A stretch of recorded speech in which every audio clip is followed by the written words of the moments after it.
Welcome to The Explainer.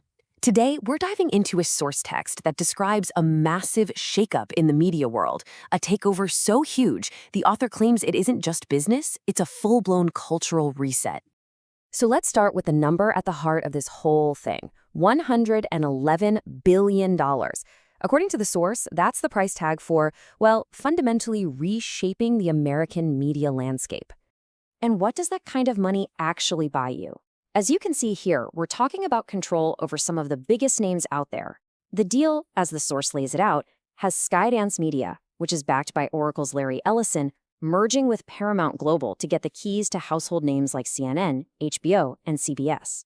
So to really get the source's perspective, here's how we're going to break it down. We'll look at the deal itself, what the internal reaction was reported to be, a strategic comparison the author makes, and, the much bigger cultural implications they see. Okay, first up, the deal itself. Let's get into the who, what, and when, all according to the source material. So this table lays out all the key players pretty clearly. The way the source describes it, you've got Oracle founder Larry Ellison funding his son David's company, Skydance Media. You probably know them, they're a big film production house. And through a merger with the media giant Paramount Global, they get control of all these major assets.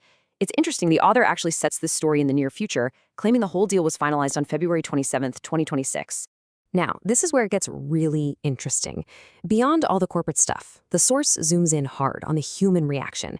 It paints this picture of just immediate, intense panic inside one of the newly acquired companies, CNN. And the author isn't just a neutral observer here. They don't just report on this alleged panic, they seem to be, well, enjoying it. They use this really powerful phrase to describe their own feeling watching the chaos. Schadenfreude on steroids. And to build this picture of an internal crisis, the source uses a series of alleged quotes from insiders. It starts with this one, which, paints a scene of just widespread alarm. The source keeps building this narrative with some very stark, very unfiltered language. This supposed quote from an insider is used to show just how deep the sense of crisis was inside that newsroom. And there it is. This one pretty much perfectly illustrates the core feeling the author wants to get across. It's not just about worry or being uncertain, but this feeling of a complete and total collapse among the staff. So, why is this seen as such a massive, pivotal event? Well, the author makes their case by drawing a direct comparison to another huge, high-profile media takeover that happened recently. This comparison to Elon Musk buying X is absolutely central to the source's entire argument. It's framing the Ellison deal not as just another business move, but as this deliberate strategic play to tear down what the author calls the media's liberal filter. Now, this slide is really interesting because it just lays out the author's whole argument so clearly.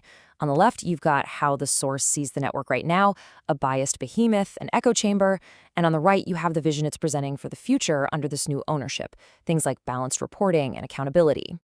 But according to the author, this isn't just about changing one TV network. It's about hitting a reset button on the entire cultural landscape. And to justify this reset, the source points to what it sarcastically calls CNN's greatest hits of fake news. It lists these specific, controversial news stories as proof of media malpractice that, in the author's opinion, this new ownership could fix. And here's a crucial point. The author sees this influence spreading way beyond the 24-hour news cycle.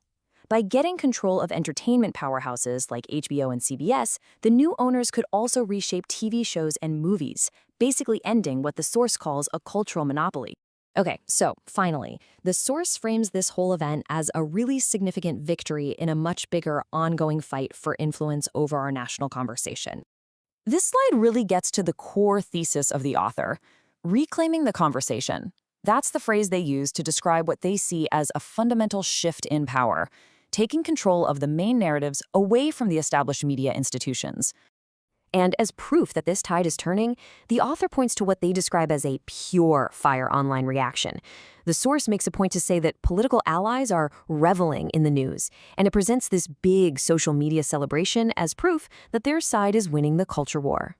So the source text presents this whole thing as a clear, decisive victory for one side of a very deep cultural divide. But it kind of leaves us with this bigger question, right? When this kind of power and influence changes hands so dramatically, what happens to the media landscape and who really wins in the end?